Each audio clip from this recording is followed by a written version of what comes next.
Donald Trump was interviewed this morning on Fox News by brown-nosing sycophant Maria Bartiromo. She was actually a pretty damn good financial journalist 20 years ago. I used to watch her when I was getting into stock trading early in high school, and now she is just a Trump suck-up on the Fox Business Network. This interview aired this morning, but it was previously recorded, as I gather. And the interview was an absolutely unmitigated house of horrors. I want to go through some of the most bizarre and disturbing moments with you. We could spend all day just looking at this interview, but I want to pick just two important moments. Maria Bartiromo gave Trump a softball interview like she always does, and yet Trump is so clueless. His ignorance is so lethally weaponized that even Maria Bartiromo couldn't save him with softball questions. So let's take a look. Now, to get this first thing out of the way, the goalposts are again being moved on the coronavirus death toll. Now Trump is talking about we're going to have more than 100,000 deaths. And that is a great victory because of how much worse it could have been. Check this out and look at how casually Trump has doubled the expected number of deaths from just 3 weeks ago, and yet is still calling it a victory thanks to him. We're going to lose over 100,000 perhaps in this country. Now, in all fairness, that's at the bottom level of the scale. We would have lost 2 million. We would have lost more if we did it a different way. But you're talking about 100,000 more, a little bit less, more? Who knows? It's a terrible thing. No, so that can't be replaced. We're spending trillions of dollars on all of the damage economically, financially that it's caused. So it is a terrible thing. It's just an incredible thing. So he says that's at the bottom. We could have lost more than 2 million people. So there are two important takeaways here. Yesterday, we did a debunking about we're now testing as much as South Korea per capita. Important to understand the genesis of that disinformation. I want you to now understand the genesis of this 2 million thing that we hear. A couple things that are important to know. Number one, the goalposts have been moved into the locker room and they will soon be out in the parking lot. For a month or longer, Trump was talking about we may lose 60,000 people, and that's going to be a really great job that we'll have done. We blew past 60,000 deaths. So Trump starts talking about, listen, we could lose 70 or 80,000 people. We hit 70, and Trump started talking about could be 90 to 100,000. Now Trump is cavalierly and casually saying, we're going to lose more than 100,000 people. And as long as he always predicts a number slightly larger than what we have, eventually he's going to be right. Eventually he will say, you know, we're going to lose 200,000 maybe, and we'll get to 195, and he'll say, we stayed under it. 40% of the country falls for it. 40% of the country will hear this and believe Trump knows what he's talking about, no matter how many times he shifts the number. More importantly, here's what I really want people to understand. This comparison of the death toll always to 2.2 or 2.5 million, the deaths we could have had if Donald Trump didn't act. Understand that 2 million deaths is if literally nothing is done. Now, this would be impossible because governors do things. There is not going to be any scenario where governors were doing nothing. In fact, the governors did stuff before Trump did. We saw stay-at-home orders and starting to quarantine and the like at the state level before Trump did anything. So when Trump says, understand where 2 million comes from. 2 million is, we have 331 million people in the country. 70% of the country gets the virus. That would get us to herd immunity if 70% got the virus. That means about 230 million people get the virus. We expect an infection fatality rate, not a case fatality rate, an infection fatality rate of about 1%. 1% of 231 million is 2.3 million. So that is literally no mitigation. So when Trump says, listen, we're going to lose 100,000 instead of 2 million, thanks to me, it's a worthless comparison that says nothing at all about Donald Trump's response. The important point is we're now at 85,000 deaths. We're expected to hit 100,000 in about a week or 10 days. The numbers will continue climbing, but Trump will claim victory no matter the death number because he has set 2.2, 2.3 million as the bar that he is keeping us below. Next clip. Clip of Trump exhibiting such a poor understanding of trade, economics, and manufacturing and foreign policy that he actually says, if we end our relationship with China, our financial relationship, our relationship of trade, we would save $500 billion. I'm going to play the clip. Trump seems to think if we stop importing and exporting with China, we, quote, save $500 billion. Take a look at this. Have you spoken to Xi Jinping? I have a very good relationship, but right now, I don't want to speak to him. I don't want to speak to him. Because, Senator Cotton was saying maybe we should be limiting the amount of visas that we give to students who want to study things like quantum computing. There are many things. And AI. There are many things we could do. We could do things. We could cut off the whole relationship. Now, if you did, what would happen? You'd save $500 billion if you cut off the whole relationship. Look, at what point does it, and I said this for years, I said it with other countries also. China's not the only country ripping us off. This is one of the most incoherent things that Trump has actually said in his presidency. And I'm going to explain to you why. First, there's this idea that we save $500 billion. I believe what Trump is talking about is our trade deficit with China. As recently as a couple of years ago, I had trouble finding the numbers from last year, but a couple of years ago, we had a $500 billion trade deficit with China. What that means is we import $500 billion more in products from China than we export to China. We have a deficit of $500 billion. So it seems that Trump, who has the economics understanding of a fruit fly, thinks if we cancel all trade, we end up at zeros, meaning the $500 billion deficit goes away and it's like saving $500 billion. Now, this is not how trade and economies work. The $500 billion trade deficit with China would go away if we were to stop all trade with China. Maybe it doesn't even really work that way. But then we would have a massive deficit in terms of the products that we all take for granted. And then prices would explode on a whole bunch of stuff because our economy is based on cheap stuff from China.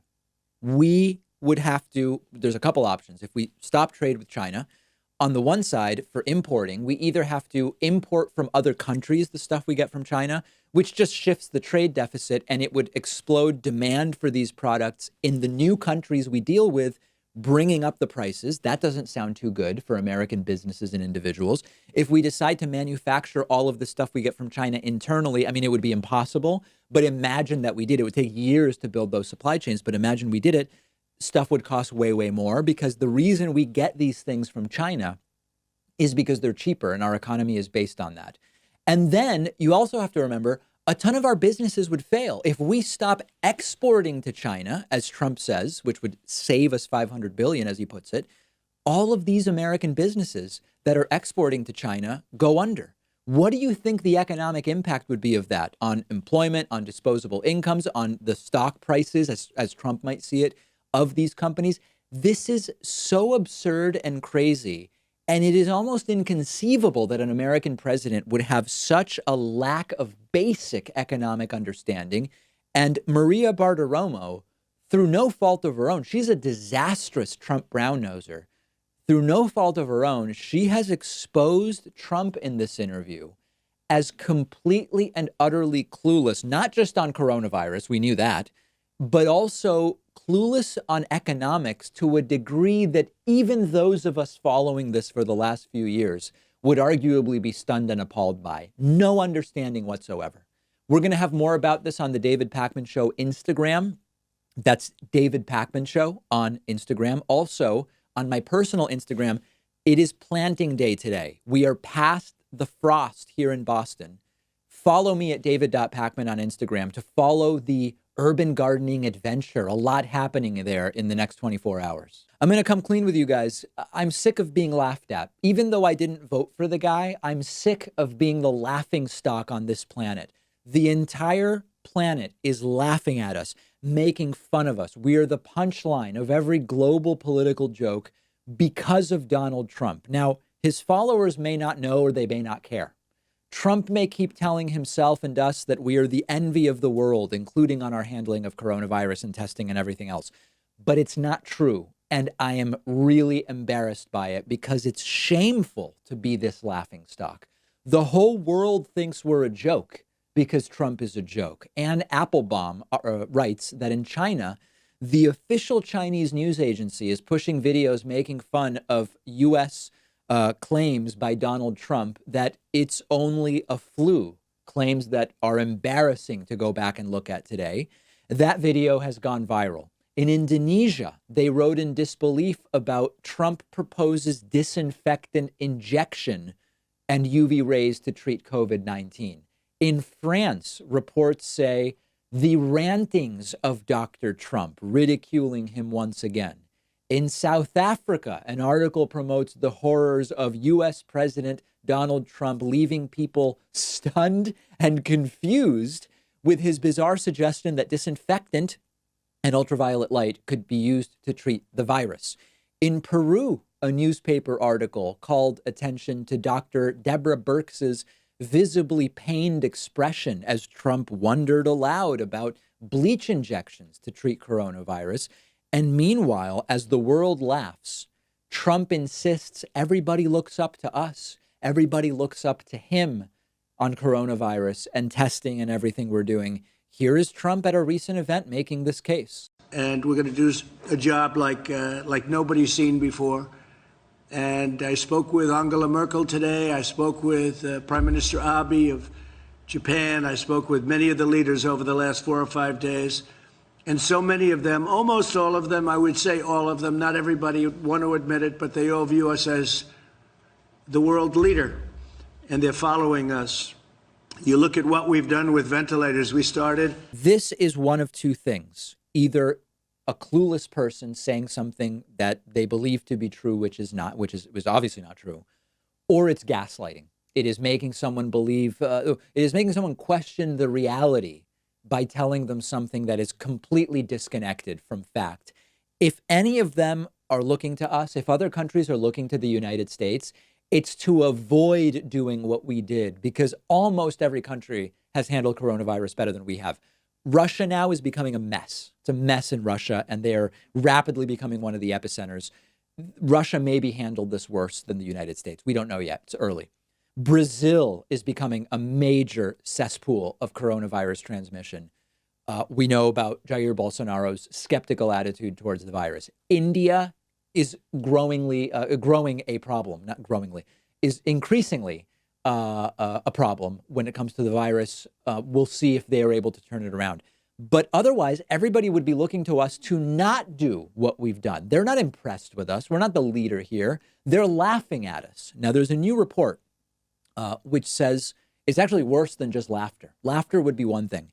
There's a new report that says the world is actually despairing because countries that have become used to seeing the U.S. at the table figuring out solutions now are seeing the U.S. as completely useless because of Donald Trump. European critics say it's not just that Trump isn't helping like the United States normally does.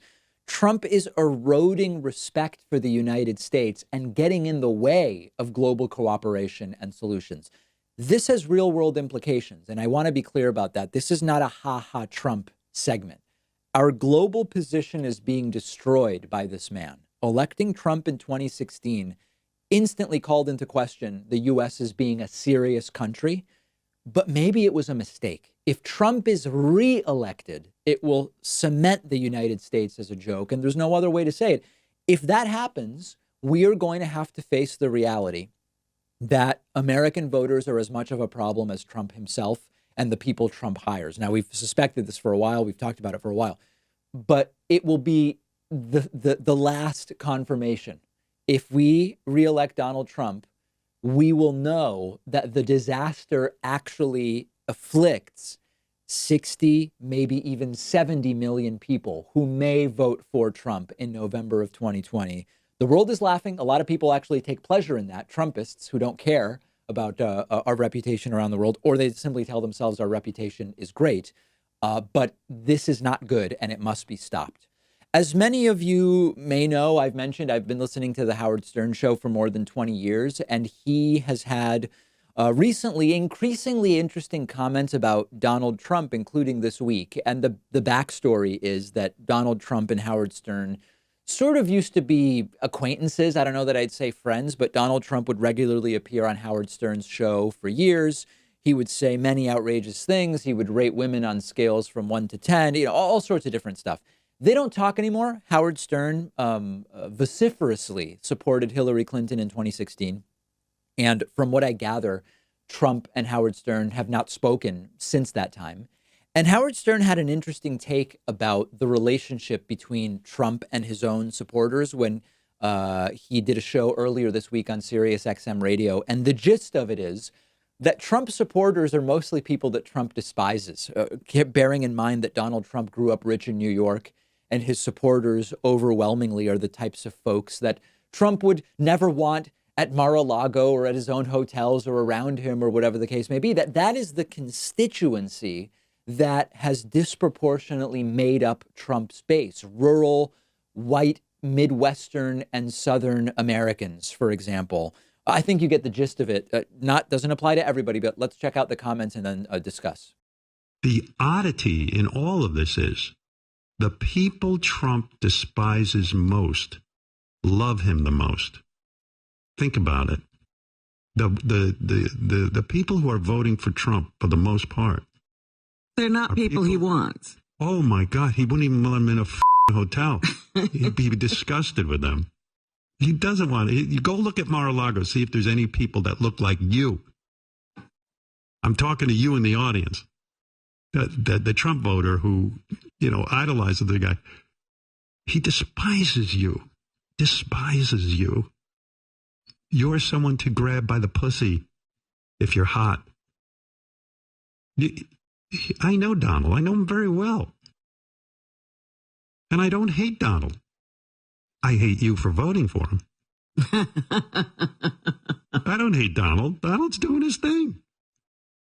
I hate you for voting for him, for not having an intelligence, for not able to see what's going on with the coronavirus, not able to see what the Justice Department is doing.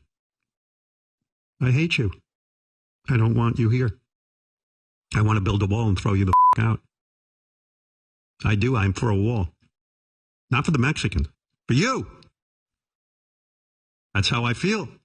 Now, don't call me and start arguing with me. Howard, you're a jerk. You're a libtard or whatever it is you call it. I ain't no libtard. Trust me. I'm hardly a liberal. Hardly. You have no idea how non-liberal I am. This is pretty spot on in some ways, in the sense that they just don't get it. It is true that the Trump voter typically just doesn't get it. But this is not unique to Donald Trump, and I think it bears a little more exploration. And to understand this, you have to think about personal versus in-group priorities, personal versus in-group frameworks. The 2010 Tea Party is an example that I've talked about before. Social psychologist Jonathan Haidt talked about this. We interviewed him on the program a year or so ago, maybe a little longer. And he's written about this extensively. He wrote about it in the book, The Righteous Mind, which you don't have to agree with everything that Jonathan Haidt writes, but and I don't agree with it 100%, but he writes about this extensively. And the gist is, when you look at individual versus group framing, there is a very long history of people acting in ways that don't seem to be optimized at their individual level, but are optimized for their group. And as a result, they perceive that it will confer benefits to them. And the best way to think about it is with an example. You look at the 2010 Tea Party, all right? 2010 Tea Party ran on lower taxes for the rich, don't tread on me, right? So lower government regulations, lower government involvement, don't regulate business nearly as much, essentially allow more pollution, lower fuel efficiency standards, more oil drilling, fewer welfare benefits and social programs. You look at who was overwhelmingly supporting the Tea Party. You look at the districts where the Tea Party candidate won, sometimes against an incumbent, sort of more traditional Republican. It was overwhelmingly people who were never going to be rich and benefit from those tax cuts for the rich, whose taxes weren't going to go down if Tea Partiers got their way, who live in places that would be ravaged by the very industrial pollution that the Tea Party would have allowed by eliminating government regulations and taking this laissez-faire, more libertarian approach. So you might be able to just simply say, we're on the left. We understand what these dumb people don't. These are just stupid people tricked into voting against their own best interests. And that is so the wrong approach. They may have been tricked, But it's not that they don't understand the policies of the Tea Party. They understand in many cases what the policies are. They've identified that those are the policies that their group favors. Even if they don't immediately see or believe that at any point they will personally benefit, they believe that there will be a sort of trickle-down benefit because this is what their group wants, and that is why they are voting for these policies by voting for the Tea Party. They may not even know why. They may not realize that their group has actually been taken over by elites who want to use them as a tool to achieve what's good for them rather than for the actual voters who are just going to get peanuts or crumbs. But they understand the policies, and in many cases, they've identified the policies as this is what our team or our group wants, and I'm going to vote with the orthodoxy of the group I'm a part of. Apply that to the Trump voter, and you see that there's a similarity in many cases. We've categorized Trump voters before. Some of them don't actually understand what Trump ran on. They have no clue what the policies are, or they don't understand them. Could be because of cognitive limitations. It could be people who lack education and critical thinking skills, simply people who don't watch the news and just sort of like heard vote for Donald Trump. There's people who voted for Trump because they have a limited understanding of the facts. But a lot of Trumpists do understand the policies of Trump.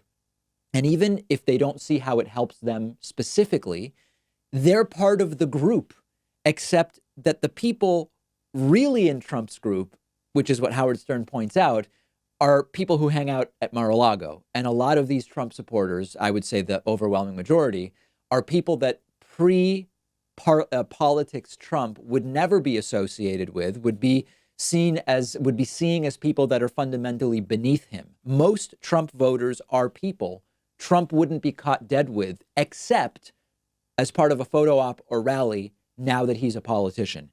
Now, where I disagree with Howard Stern is this entire, I hate his supporters for voting for him and they're dumb.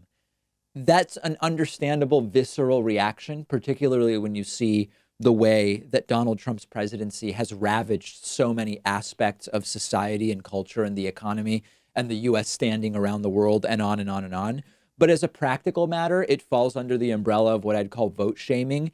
And it's plenty interesting to do for a broadcast show, and it's compelling and salacious.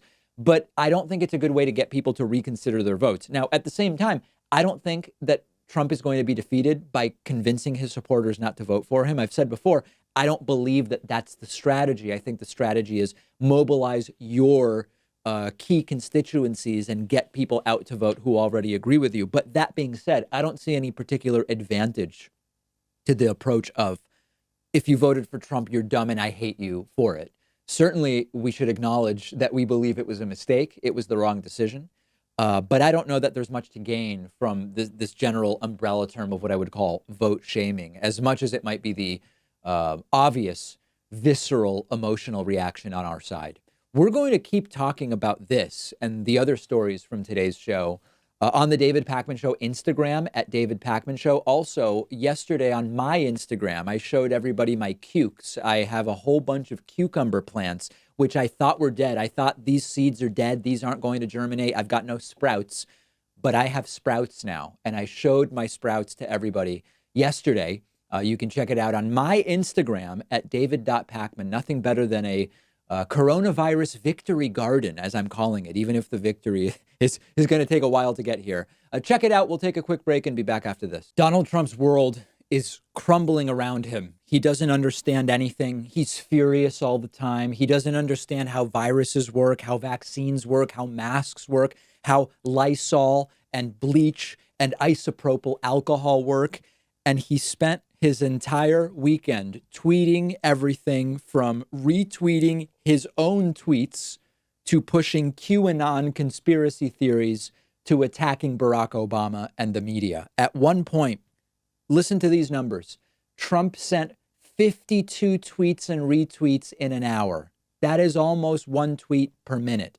Trump sent more than 50 tweets over the weekend about the Russia investigation. Trump sent over 100 tweets in a single day. I am not going to subject you to all of these. The content is mostly irrelevant for our understanding of how hard this dude is failing. But check out some of these. A completely out of control man without common sense or inhibitions, retweeting endless conspiratorial attacks on Barack Obama and the FBI for the Russia probe. We have some of them on the screen. The content is mostly irrelevant. These are the rantings of a madman, and that's how they should be interpreted. Continuing about one tweet per minute, sometimes 3 or 4 or even 5 tweets in a single minute. Trump even retweeting his own tweets from hours earlier. We can't possibly go through hundreds of Donald Trump's tweets, nor would it make sense to. The content, again, is not really the focus here, but the gist of this, so that you understand the next wave of propaganda, the gist of what we saw over the weekend, is that Donald Trump is now renewing his claim and his focus on the entire Russia investigation being a calculated illegal conspiracy involving Barack Obama to end his presidency. And unfortunately, and this is why, as I spoke about in the last segment, I fear that Trump is somehow going to figure out a way to get himself reelected. This could be the perfect distraction from the fact that almost 81,000 people as of this morning have already died from coronavirus, and that number continues to climb. Last week, Donald Trump's Justice Department decided they're not going to go forward with the prosecution of Michael Flynn, Donald Trump's disgraced former national security advisor. Understand that Flynn pleaded guilty, and the Justice Department has decided, in what is one of the most overtly corrupt actions of the Trump presidency, hey, we aren't going to move forward. The case against him isn't that strong. He pleaded guilty. So now they're using this absolutely corrupt decision by Trump's Attorney General, William Barr, to try to revitalize the case that the entire Russia investigation was bogus, illegal. It was Obama's illegal plan, and on and on and on. Fox News regularly over the weekend using the term bombshell. So we're going to talk about a bunch of different things here. Number one, I briefly on the Michael Flynn thing. If Donald Trump had pardoned Michael Flynn, it would have been another one of these sick, corrupt elements of Donald Trump's cronyism and nepotism and everything he said that he would root out that he actually embodies. But it would have been less concerning than Trump's attorney general coming in and saying about a case that was built up over years where you achieved a guilty plea, yeah, we're not going to prosecute that anymore. That's a level of corruption involving the Justice Department that is actually far scarier than Trump simply pardoning his friend or his guy. And we'll have more time to talk about that. A few other things that we need to talk about. First of all, 125 tweets in one day, 52 tweets in an hour. People who work fast food, people who teach school, people who work in factories, me, everybody I know who has a job, none of them have time to tweet 52 times in an hour. Even people whose job it is to tweet typically don't tweet 52 times in an hour. This is not normal behavior. It has to be stopped. And there's only one way to stop it. And you know it, and I know it. And it's happening about 5.5 months from now. Number two, the Republican Senate must be punished for this in November. I know that there's a lot of focus on Trump, but if it weren't for the Republican Senate, Trump would have already been removed, or at least could have been removed. Remember that impeachment trial? Last week, I got a call about, what's more important, removing Trump or defeating Republican senators in the fall.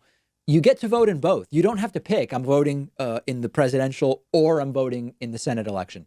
It's an all of the above situation. Republicans must be punished. They aren't just complicit. They're actively involved. There's a whole bunch of Republican senators, Martha McSally, Susan Collins, Cory Gardner. We've talked about the whole list of them. They could all be removed in addition to removing Donald Trump. And then lastly, we're in the midst of a 100-year pandemic, and Trump is failing in his handling of that pandemic. And he tweeted more than 100 times in one day. If anyone did anything like this at work, if a firefighter was tweeting while a house was burning down, if an airline pilot was tweeting during an emergency landing, anybody else would be fired from this. They would be removed from their job. Depending on what the costs were of their distraction, they would be criminally prosecuted.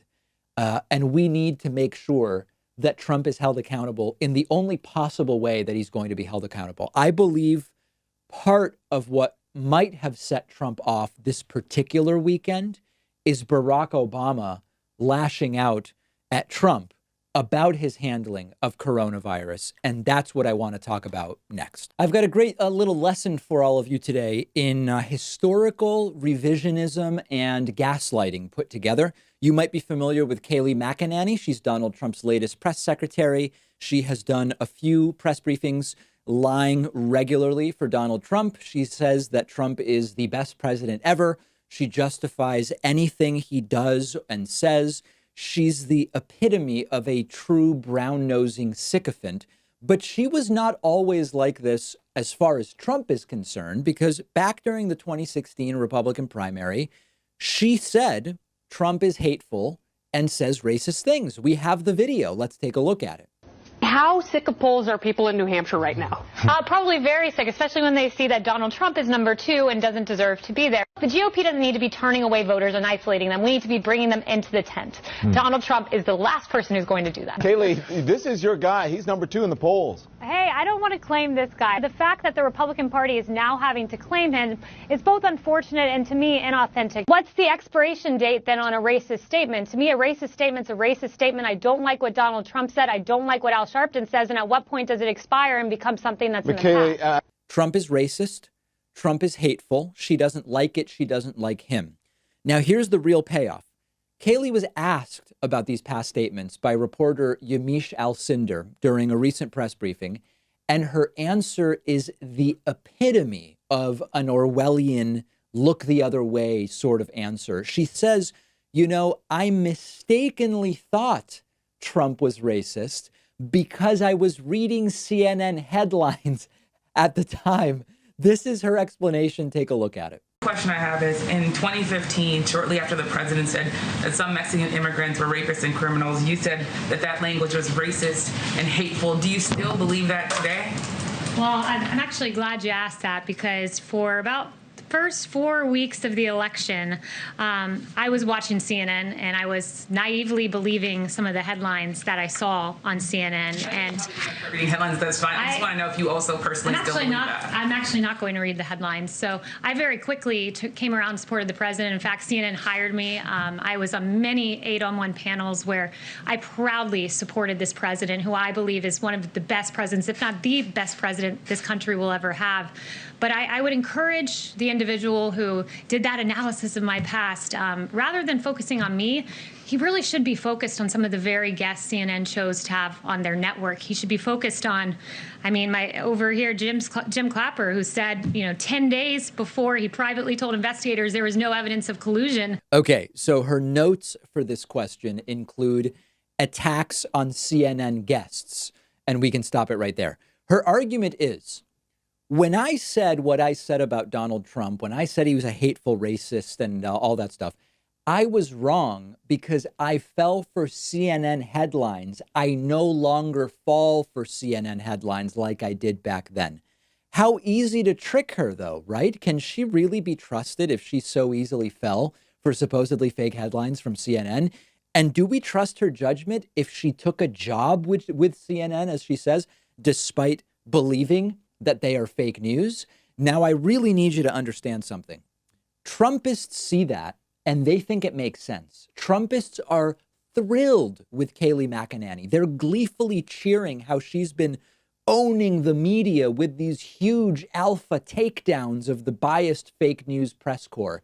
It is literal nonsense, which only calls into question her own judgment if she fell for supposedly fake headlines. And the Trumpists love it. They regularly tweet about how Kayleigh McEnany is just crushing these reporters during press briefings. Now, on principle, this explanation is absurd. But of course, it's not just about headlines.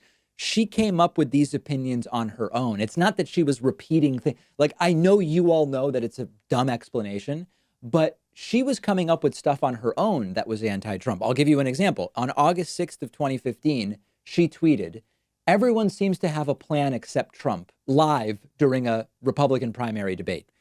She didn't get that from CNN. That's her opinion. She came up with that. She volunteered it. So do I think for a second that Kayleigh McEnany truly believes Trump is the best president in history? I don't believe it for a second. Do I think she's willing to say anything at any time in order to justify her own career and try to advance her own interests, which right now includes impressing Donald Trump and having this national platform of press briefings? Of course. And every time she tweets, every time she speaks to the press, that's exactly what she's doing. And then maybe most importantly, is it working? And the answer is on Trumpists, it is. Trumpists are hugely impressed with her every time she does one of these joke press briefings. Don Jr. retweets it and talks about it. A whole bunch of people, even people that are only sort of tangentially involved in politics that I know, I'm friends with on Facebook and are sort of centrist right, have been posting clips of Kayleigh McEnany and how great and amazing everything she's doing is. It's concerning. It's extremely concerning because she seems to be convincing the exact people that needed to feel like here's someone who can actually hold their own, given that Trump can't during these press briefings. And Kayleigh McEnany is doing it for them. Again, the world is laughing.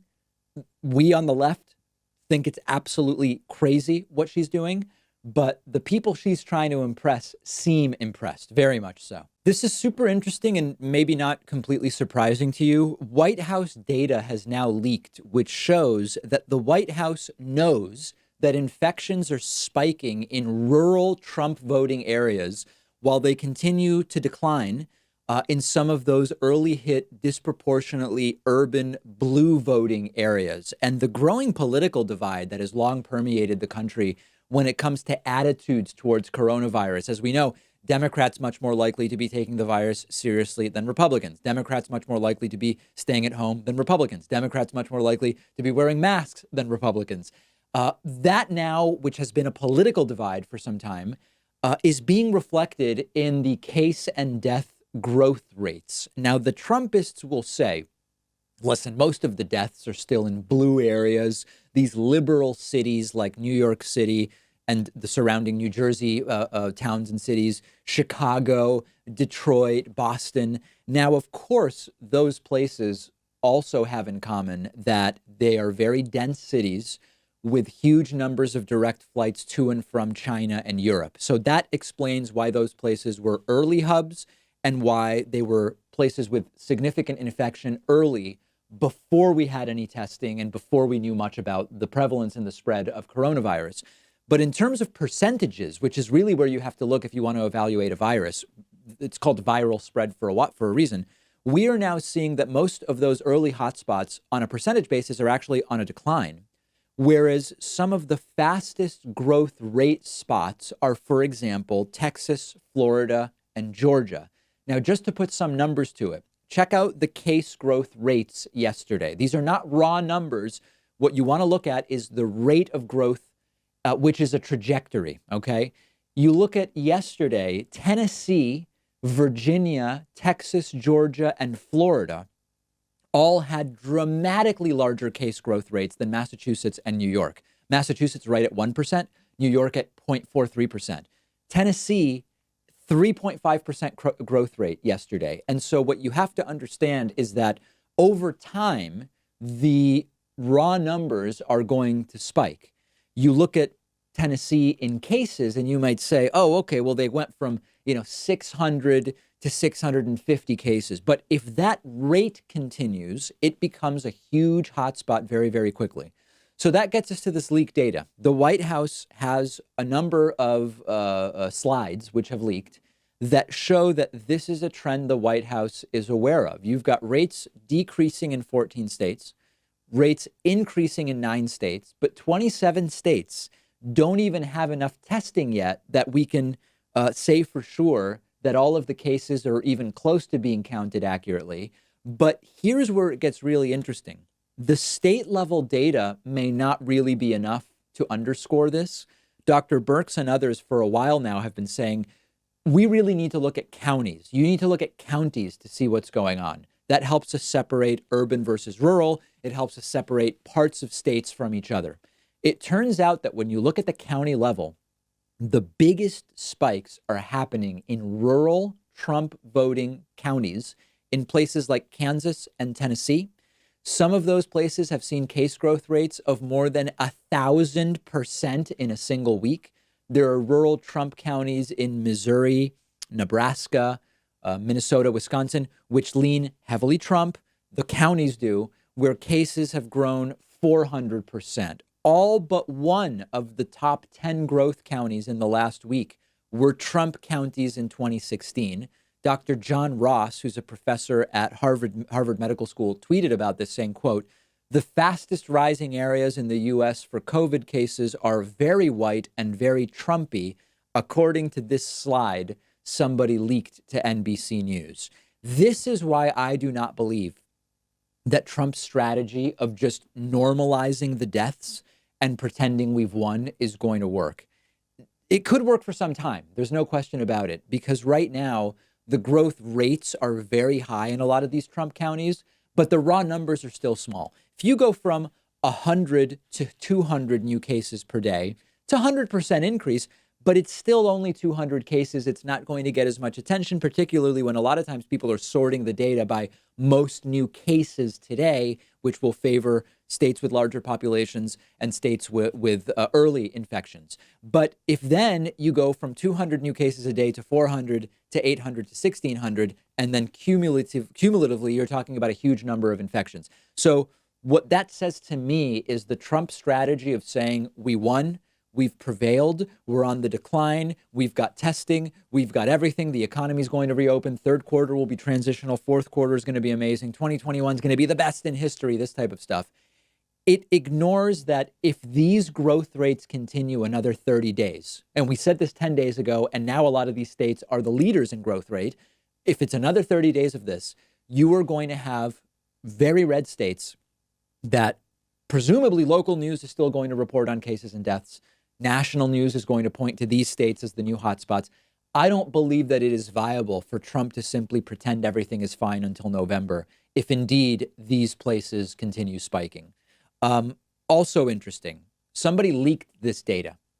That means that someone inside the White House and inside or close to the task force, I don't mean like Dr. Birx, but there's so much staff that's associated. They probably decided to leak this because they realized they need to, because of what the public position of Trump has been.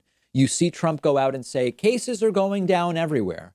And then inside the task force, they have slides which say that's not true. And the places where it's growing the fastest are mostly Trump counties. You've got Fox News broadcasting, it's time to go and open and get back to work. But a ton of their employees are still working from home. What's being said publicly is not matching up with the policies that a lot of places are putting in place. Trump continues to say, we don't need to worry about testing and tracing. Things are good to go. Everything's going down. And yet the White House over the last 72 hours has put in place a mandatory mask policy and daily testing for more and more people. Other than Trump and Pence, of course, they're not wearing masks. So they are very clearly saying one thing and doing something very different when it comes to the policy behind the scenes. Meantime, I am very pleased to see that here in Massachusetts, we had very small case growth rate for about the last 10 days. Deaths yesterday were at their lowest since April 4th, which is about 40 days ago. Lowest deaths in 40 days was yesterday in Massachusetts. That's really, really good to see. And we're expecting some new guidance, probably in the next 48 hours, from Massachusetts Governor Charlie Baker, who's not been perfect. He's been late on a bunch of stuff, but he's been far earlier than more than half of the country's governors. We'll see what continues to happen in the early infection blue states like New York, New Jersey, Massachusetts, California, Illinois. And then we're going to be able to compare and contrast that with places that never really closed at the state level. Cities may have done things and that have been very quick to reopen. We're going to know in the next 20 or 30 days exactly what the repercussions of that are. Early data are that it's not going to be particularly pretty.